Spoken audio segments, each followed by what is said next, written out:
Right, Sir Garfield, it's a pleasure, as always, to have you here with us, particularly for this special event, A Taste of BIM, here in Solihull, Birmingham. Of course, we've heard much about your career and your life over the years, and we know a lot about your achievements. I'd just like to ask you a few simple questions really about some matters that perhaps people might not be so familiar with. I'd like to start with, who were the sports people when you were in your infancy? Who would have inspired you, not necessarily in cricket, but in other sports and other sort of activities where athleticism was part of the whole agenda? Well, first of all, let me say it is an honor and a privilege to be here at this cricket function, one of the first that has been organized in Birmingham, where there's so many of these games that have been organized outside. And it's certainly a pleasure that the High Commissioner, Mr. Arthur, had asked me to come to this one. It was kind of a late decision, because I was on the golf course at the time when he phoned me and told me I had to change my flight to come to Birmingham to be a part of this cricket match and this festival. But in cricket, when I was growing up, it was a kind of youngster. We played all kinds of crickets. We were never really introduced to organizations or that. We formed our own cricket, and we played things like marble cricket and softball cricket, which we used to call tennis cricket. They call it now tape ball cricket. And we used to organize our own games, and we didn't worry too much about other organizations, and we got our games going. But it is true to say that my development came through the Wonders, who were used to play at the Bayland on the Wonders cricket ground, which was then in the Bayland, up by Wanderers, where Wanderers were playing. And I used to go up there and bowl at Dennis Atkinson and those kind of players. And I think by doing that, I got some kind of recognition by him as a youngster between the ages of 12 and 13.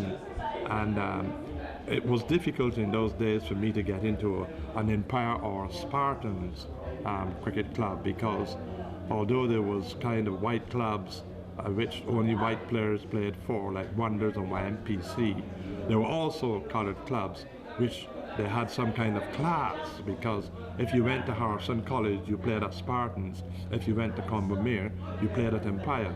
Unfortunately, I didn't go to either of those schools, and I was very lucky that I was a member of the Police Boys Club, because Captain Farmer was one who got me into the BCA by playing for police. And it was put to the Barbados Cricket Association that as a boy from the Police Boys Club, if he can play for police. And I think they knew who he was, and they decided yes, because before that I was asked to go into the band and became a band cadet. And I really wasn't too interested in music, but I was interested in my cricket, and this was the opportunity. And the band didn't go too well, so that's why Captain Farmer had to use the other alternative by asking if I can play as a member of the Police Boys Club, and the OK was given by the Barbados Cricket Association. So I started playing for police. But before that, my first cricket contact at competitive cricket was going to Penny Hole, which is now known as Gemsbury, by a man by the name of Garnet Ashby, who saw me playing at the Bay Pastor one day and asked those who were kind of looking after me, because my father died when I was very young, and I had a lot of father figures around the Bay Pastor, and they thought I was too young. They didn't want me to get into top class cricket too early, because they were afraid that it might hamper me. But Garnet Ashby brought a team from St. Philip's down to play against the Bayland boys, and he saw me playing. I got a game in that, fortunately, because they came from St. Philip's, so they were a country team, so they couldn't see any harm happening to me. a country team coming down to play. So Gary Ashby saw me and he said to Lionel Daniel, who was one of the father figures, what are you all doing with this youngster? And they said, oh, we're keeping him. When he's ready, we will let him know. And he asked me if I would like to come and play for Pennyhole, and I said, of course, because I was anxious to get into cricket.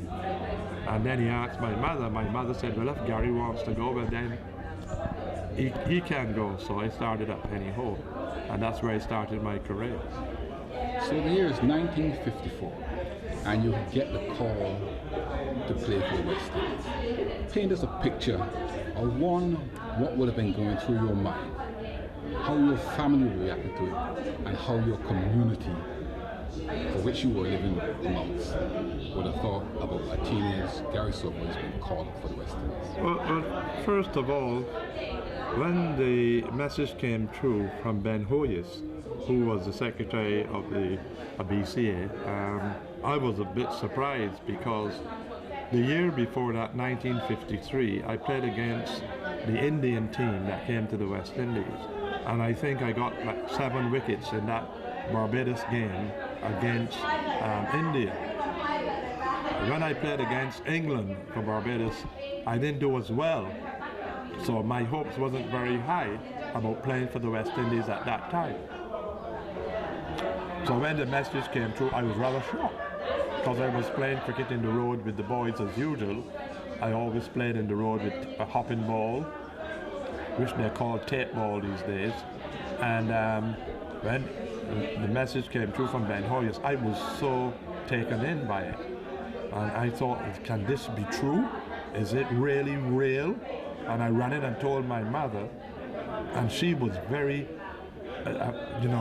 carried away and very appreciative about, and she herself couldn't believe it. None of the fellows who I was playing with couldn't believe it, until Ben Hoyes came up the next day and says, you are asked to come to get yourself ready to fly to Jamaica to play in the last test against England.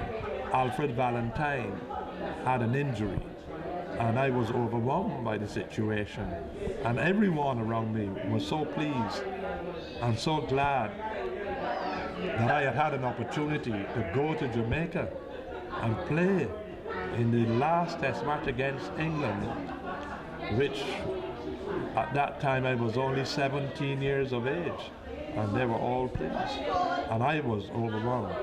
And I remember I arrived in Jamaica on the day before, and it was around the afternoon, and I walked into the dressing room where I was supposed to be later the next day, and I saw the names up on the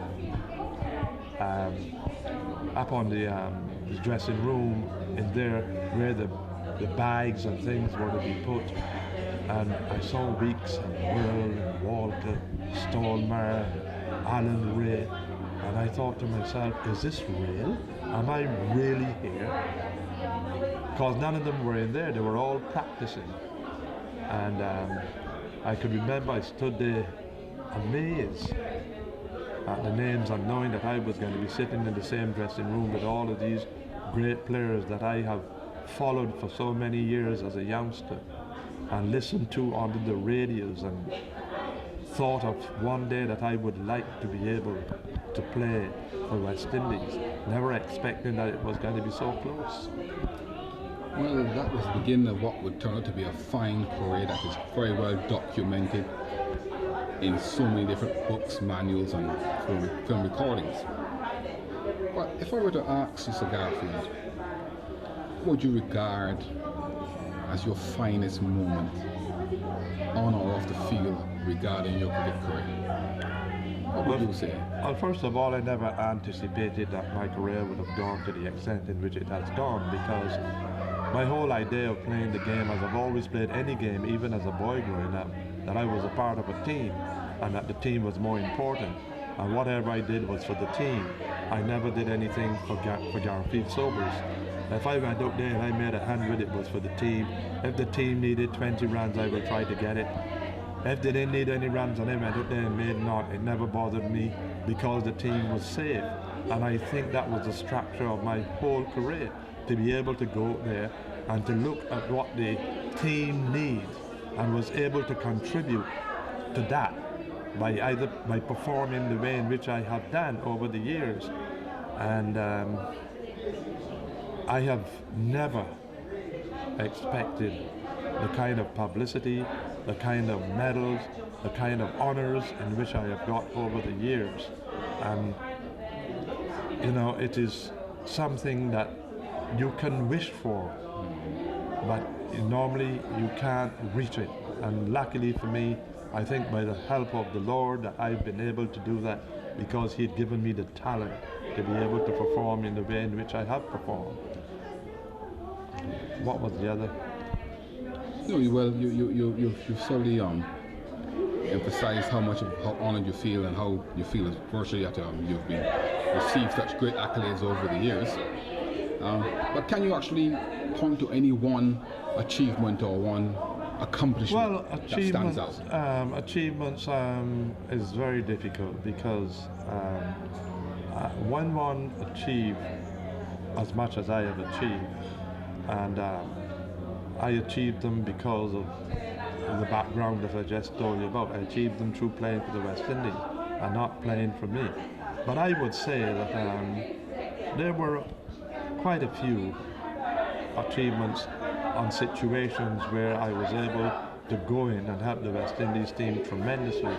But I've always looked back to Lords, the 1966 series, when we were absolutely in a tremendous amount of trouble.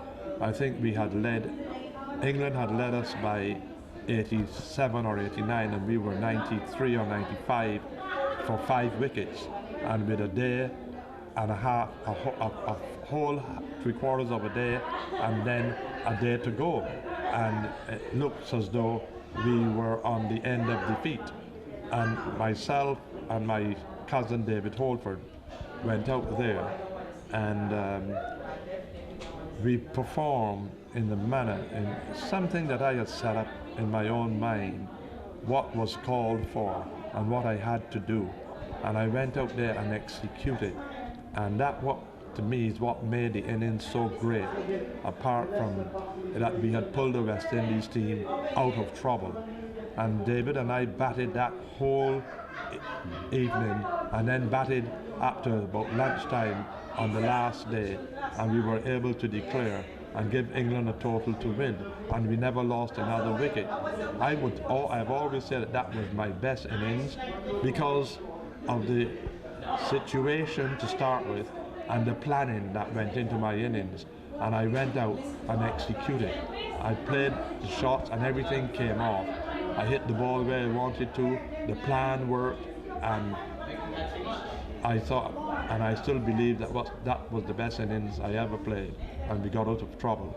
I've played many more innings before, but that will always go down in my mind as the best innings, yes, because of the circumstances. Memorable test match, they ended in a draw eventually. Since your retirement in 1974, you've, of course, in 1975, you were knighted by Her Majesty the Queen, and you've become a figure where West Indians, not only just from Barbados, but cricketing people the world over, look at you and they want you to speak, they want you to be there. You are now doing work with the Barbados Tourism Authority. You come over here every year and show your face, and people just want a piece of you all the time. How do you manage your time these days to have some time for yourself? Well, there's so many things to think of with the questions that have been put before me. You know, I think that people have realized over my career that I was a genuine kind of person, and that I wasn't false, that I did things for the teams that I played for. Because I was able to go to Australia in 1960-61, and then was invited back by the great man himself, Sir Bradman, who saw me play and thought that it would be nice for me to come back and play for South Australia. And I went there and had 2 wonderful seasons with South Australia. I took South Australia to win the Sheffield Shield the second time I went there. And that was a great achievement because they hadn't won it for over 20 odd years. And I think that because I was there and the contribution that I give to the team and the insurance that I put in them, I think they had believed in me. And I was always welcome and was even given the honour of the Order of Australia, which is something that is tremendous, along with my knighthood. It's been so tremendous and so great to achieve these honours, and the last one to achieve the National Hero of Barbados. I think that tops it all. I think that is something that is beyond, something I never expected. Well, I never expected any accolades or any honours or anything like that. And those are the achievements, and those are the ones. And I think that people admire me for the way that I have conducted myself over the years. I have achieved all these things, but I've always remained a simple person and know where I came from. And I don't think that I put anything on. I think it's me. It's my natural way of living, knowing the friends that I've had before I started and still remain with them, and be able to also live with those above me and to accept them and to recognize that I have achieved these things and that there is someone who has been behind me to help me to achieve these things, and to also my friends and those have recognized that even in my achievements I still remain a humble person, and I think that is the greatest thing in any person. Sir Garfield, it's been our pleasure to have you here today. Thank you very much, and it's a pleasure to talk to you, and a great honour and privilege to be here at this function today with the High Commissioner of Barbados, Mr. Tony Arthur, who I worked with long before his appointment to come here to work with the Barbados Tourism Authority and the government of Barbados.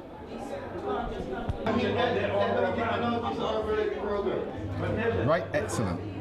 Sir Garfield Sobers, it's our pleasure to have you here this afternoon, and we'd like to have a couple of questions with you regarding your career, your life, and your activities of today. His Excellence Sir Garfield Sobers, welcome. It's a pleasure to have you here today. In your early years, what would have been the sportsmen of those days which would have influenced your early career and your early thinking? The year is 1954. A 17-year-old Garfield Sobers. Let's do that again, sorry. The year is 1954, and Sir Garfield Sobers is called up by the West Indies team. Can you tell me how it would feel, how it felt to you at that time?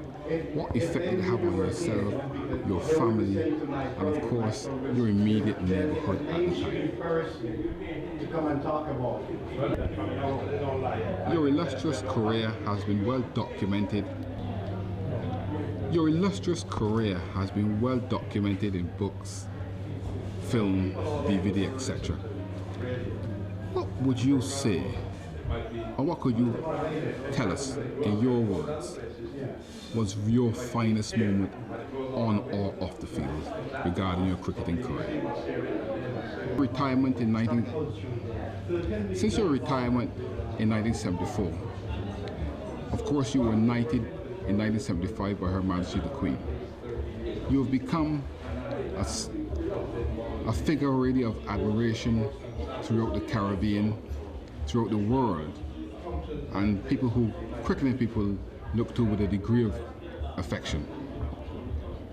How do you balance your time today with your work for the Barbados Tourism Authority and of course attending functions like this? How do you find any time for your own self these days, Sir Garfield?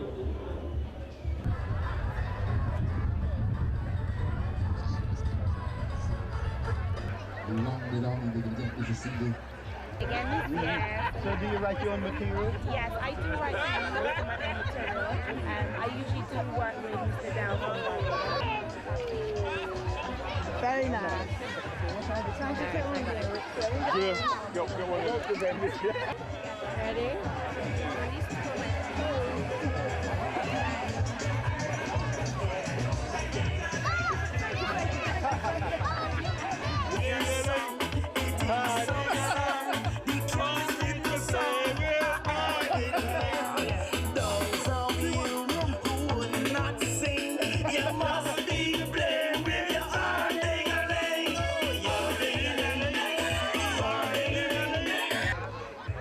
Raven comes in once more.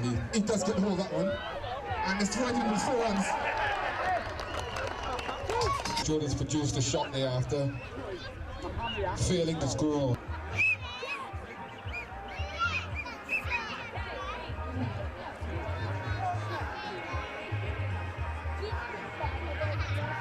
And there's a bit of skill in there. They actually go in, they actually get everything pinpoint position. People are waving their hands around. They're calling the fielders in now. They went down to the wire. As we will run to it. And he's put, and that's going to run, and that's the only thing. 4 runs, Karla is to hits the winning run. And what a fantastic game there, Barbados XI. Part of this wonderful occasion. Vincent Cumberbatch, Karla and Stewart. And the England team